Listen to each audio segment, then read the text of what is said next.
afternoon, everybody. I am doing this video as a response to a question I got from a viewer, Carvalho, and I'm not sure how to pronounce your name. I hope I pronounced it right. He wants to know my opinions on buying a truck versus leasing a truck. Now, I started on the response video a few days ago, but it got way too long and I wasn't happy with it, so I decided to scrap it and just start all over again.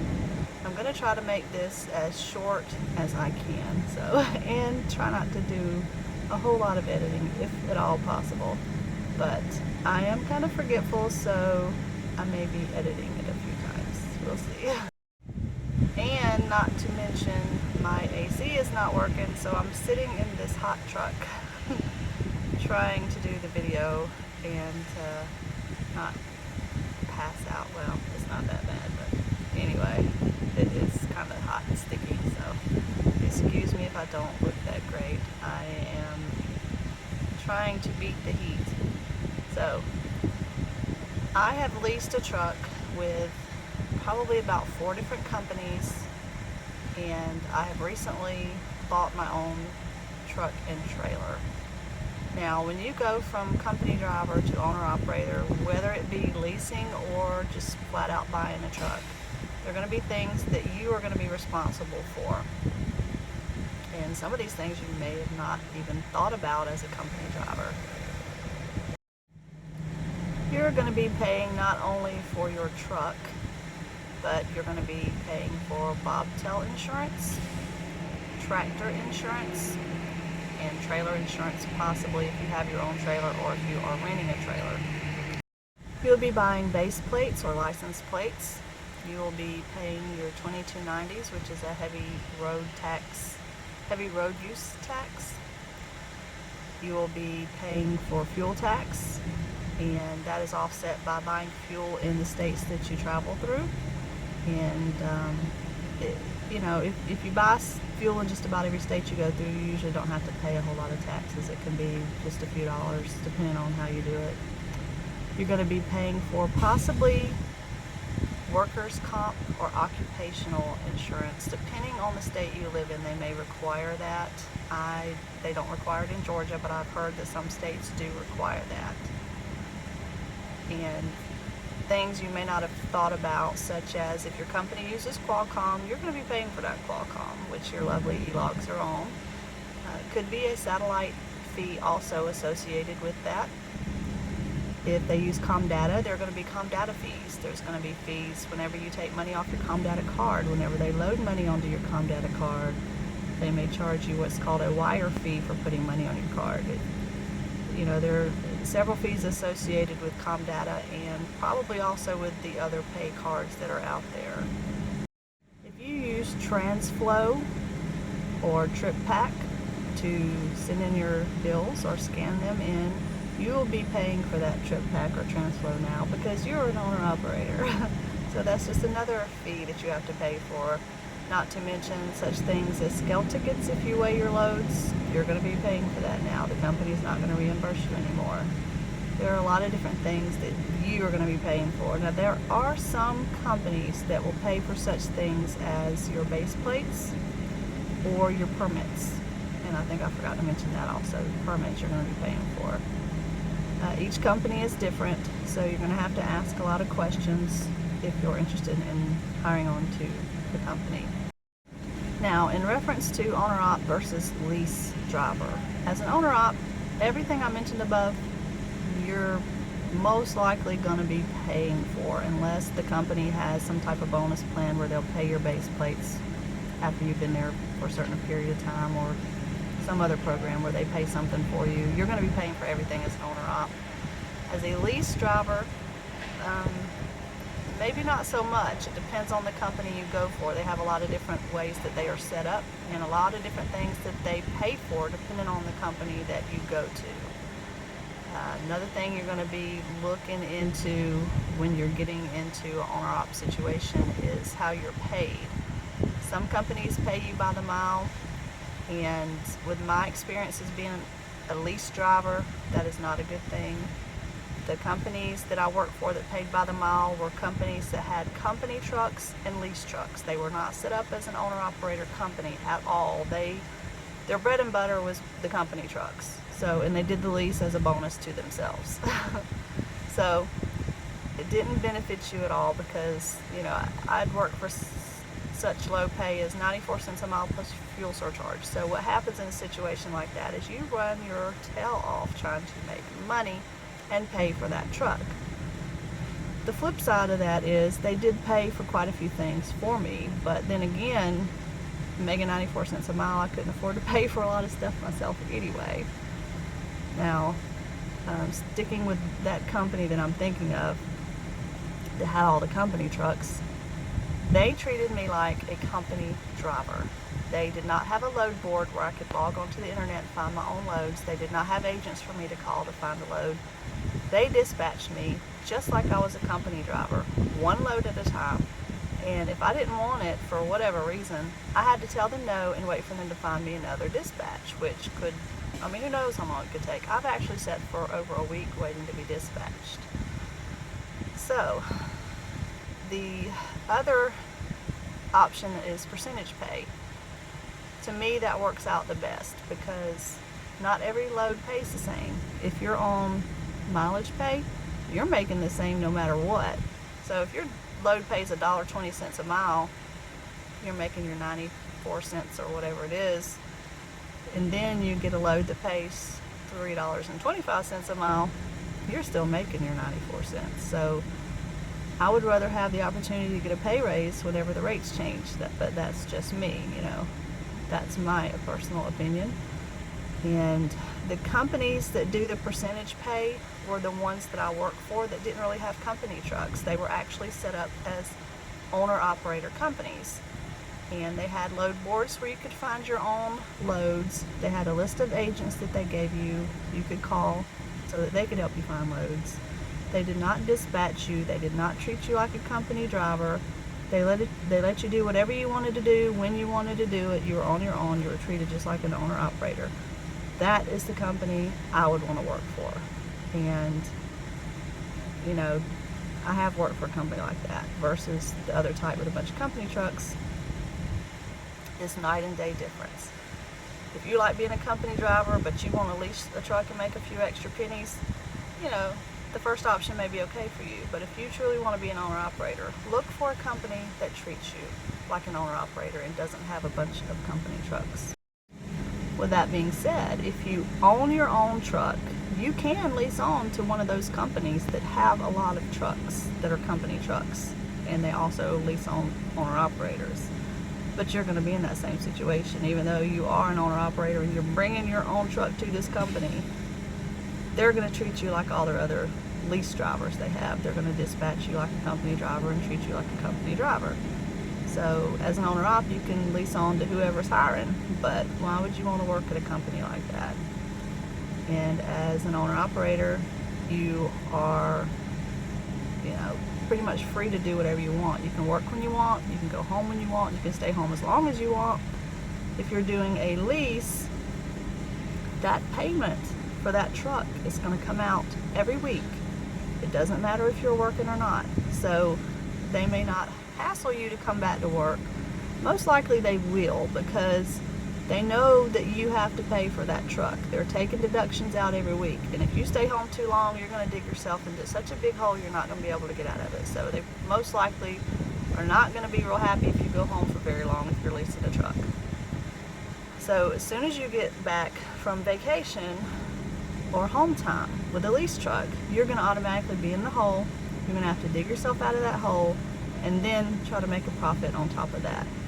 As an owner-op, you're probably financed through a bank if your truck isn't already paid for. You're making monthly payments, and you only got to worry about coming up with that payment once a month. So you can go home for a couple of weeks, and as long as you make the money, you know, to pay your payment, you're good. It doesn't really matter. I've actually taken a month off, and nobody called and hassled me as an owner-operator.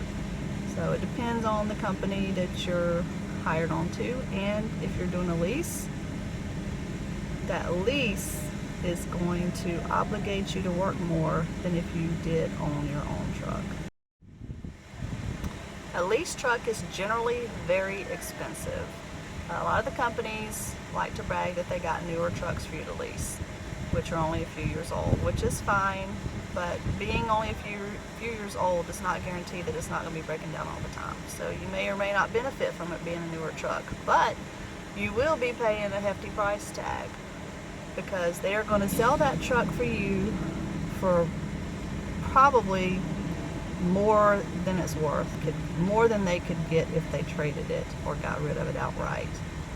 They're also charging you interest on that lease purchase. They're calling it financing. They're financing this for you because the whole goal is for you to pay it off at the end, and then you give them whatever the payoff final. If there's a balloon, it may be $1. You hand them $1, they hand you the title. So if it's an actual lease purchase, the goal is for you to purchase that truck, and they're going to charge you a finance fee, an interest rate, which could be 10%, could be more. It just depends on the company you go for. So they're selling you a truck for top dollar. They're charging you a higher interest rate than you would get through a bank. And then, not to mention that several other people may have leased that truck ahead of you and paid it down over and over and over again, and they're still selling it to you probably for what they did three guys back. They sold it to him for the same price. So they're making a killing off of you guys with the lease truck.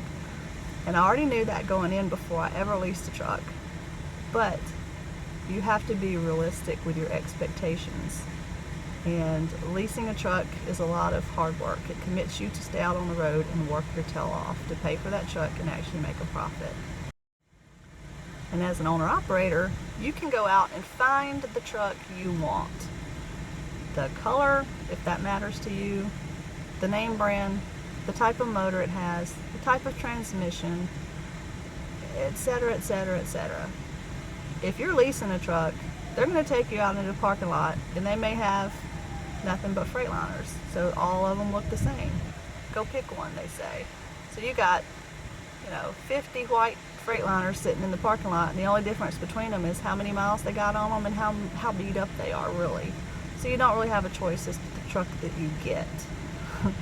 So there's another comparison of leasing versus going and buying your own truck. Leasing can be a good deal for some people. I have been in a situation with the type of company I first spoke of that had a bunch of company trucks that I got paid by the mile. It was very, very difficult for me to make any money there. And they played this little game, since you're solo, we're going to keep you east of I-35, and I couldn't run all over the country like I love to do. Plus, I had to wait on them to dispatch me. I couldn't find my own freight. I was at their mercy. It's very difficult for me to make money there. I got very frustrated with it. I hung in for over a year, and I finally quit. Just couldn't take it anymore. I went to a different company that was set up as an owner-operator company under that type of model, and they treated me as an owner-operator. They had a load board, they had agents. I found my own freight. I did what I wanted to do, went where I wanted, hauled what I wanted to haul, etc. I made good money, but I figured out the system. You have to figure out who has what freight, what brokers you need to call depending on what you want to haul, and who has the best paying freight. That's always good to know, but it's going to take a little time for you to figure all that stuff out. So I figured out who had the freight I like, who had the stuff going into the lanes that I like to run in, and I also figured out when did I need to drop a load for it to get paid on my next paycheck. And every company's different about how they pay you. Some of them are set up, if you have your bill scanned in by Thursday, you get paid for that load on Monday. So I think that was my situation there. I can't remember exactly. So I figured what I would do is on Friday, I normally look for a load going long. I travel all through the weekend with that one load. I delivered it towards the beginning or middle of the week. I got it off hopefully by Tuesday. Got a short hop that would deliver on Thursday. And I would have 2 loads in that week, a long one and a short one. Have them both scanned in by Thursday, and they both got paid on Monday. That's how I made my money, and I was doing really well with that system. It really worked well for me. But that's something that's going to take time to figure out. So if you're doing a lease, you can't put too much pressure on yourself from day one. You have to give yourself a little bit of time to learn how everything works, learn the system and who has what freight, etc., and figure out a niche that works for you so you can make money. But you have to be realistic. You can't go home a lot with a lease truck. But with that being said, people that say you can't make money with a lease truck, I beg to differ. You can, as long as you figure out the niche that works for you. You're committed to that job. You're committed to staying out on the road with that truck and not going home all the time. And your truck doesn't break down a lot. That's a big one. You have to have a good, reliable truck. Now, as an owner-operator, they have several different pay programs where you could get paid weekly, or some companies offer daily pay. Now, when I was working for the companies that are set up for all their company drivers, they didn't offer daily pay. That's something that's going to be offered through an owner-operator type company that's structured that way to accommodate owner-operators, not your big mega carriers with all these company drivers. I don't know that any of them offer daily pay, but that's something you're going to get offered if you become an owner-operator, or if you find an owner-operator company that offers lease trucks. And Jones is one of those companies. They are an owner-operator company, but they also do offer lease trucks. So you have to look for something like that if it interests you. But I also I want to throw in my 2 cents on being a company driver. Not everyone is interested in leasing a truck or owning their own truck. Some people want to be company drivers. Some people don't want the headache. It is a lot of stress, or it can be a lot of stress, depending on if your truck breaks down a lot, or if you have a difficult time, freight is not that good, you're falling behind on your bills, etc. That's very stressful if you own your own truck and you're in that situation. If you're a company driver, you pretty much know that you're going to be making a certain amount every week, depending on what lanes you're running. So if it breaks down and you're a company driver, they'll pay for your hotel room. They'll give you layover pay while the truck is in the shop. They may find you another truck and just stick you in that truck and you keep rolling. As an owner-operator, you're sitting somewhere. If you're away from home, you're having to pay your hotel room. You're not getting any money coming in at all. And you're paying a huge bill possibly, depending on what the repair is. So, huge difference as far as that goes. And not everyone is really cut out to be an owner-operator. It has to be something that's right for you and that you really want. If your personality doesn't fit with the owner-operator type situation, then, unfortunately it's not really going to work out. I've seen some people that are used to being company drivers, that are used to someone dispatching them. They're used to someone pretty much planning their day from day to day. They don't really have to do much as far as planning. They have someone else that figures out what they're going to be doing from day to day, and they don't have to worry about it. They just hop in the truck and drive. Now, when those type drivers that are used to being a company driver, and that that's what they're comfortable with, when they lease a truck and they're pretty much on their own to find their own loads, and they're not self-motivated, it can be a disaster. So although I think it's a great opportunity if you find the right company and the right structure, leasing has its bad sides. So weigh all your options, ask a lot of questions, and decide if this is really right for you. That would be my advice. And good luck. Hey, there are successful lease operators. I was one of them. And you're probably wondering why I quit. The company that I was making really good money at, I quit them to come over to Jones when I met Steve. Steve recruited me over to Jones, but before that I was at CRS Team Alone. I'll go ahead and throw their name out there. I'm not really trying to promote any certain companies or bash any others. That's why I haven't mentioned any names, but I was at CRS Team Alone. They have a bad reputation, I know, around certain people, especially for their lease trucks. And you know, I'll just say there's good and bad with every company. You have to find the company that works for you and the situation that works for you. I got it lucky. I got a decent truck. It didn't really break down too much. And I figured out the system while I was there. I asked a lot of questions. I picked up the phone, and I just called all these different agents in our book that we had, and I talked to them and asked them what kind of freight they had. You know, that's something you're going to have to do. You're going to have to do your legwork, figure it out on your own. If you're getting into that situation, don't rely on somebody else. I figured it out, what worked for me, and I was making really good money there, and they treated me great. So leasing doesn't always have to be a bad situation. It can be good. So before I get too long-winded and go too far with this video, I didn't want it to get too long. I wanted to keep it kind of short. I will say this. To me, the biggest difference between leasing a truck and going out and just buying a truck is freedom. The freedom it offers you to not be committed to that weekly deduction on that lease truck every single week coming out of your check. And if you go with an owner-operator structured company, they're going to treat you a lot better than those mega carriers with all the company trucks. So that's just my opinion and based on the experiences that I have had. I hope that's helpful to you. And thanks for the question. And I'll see you guys next time.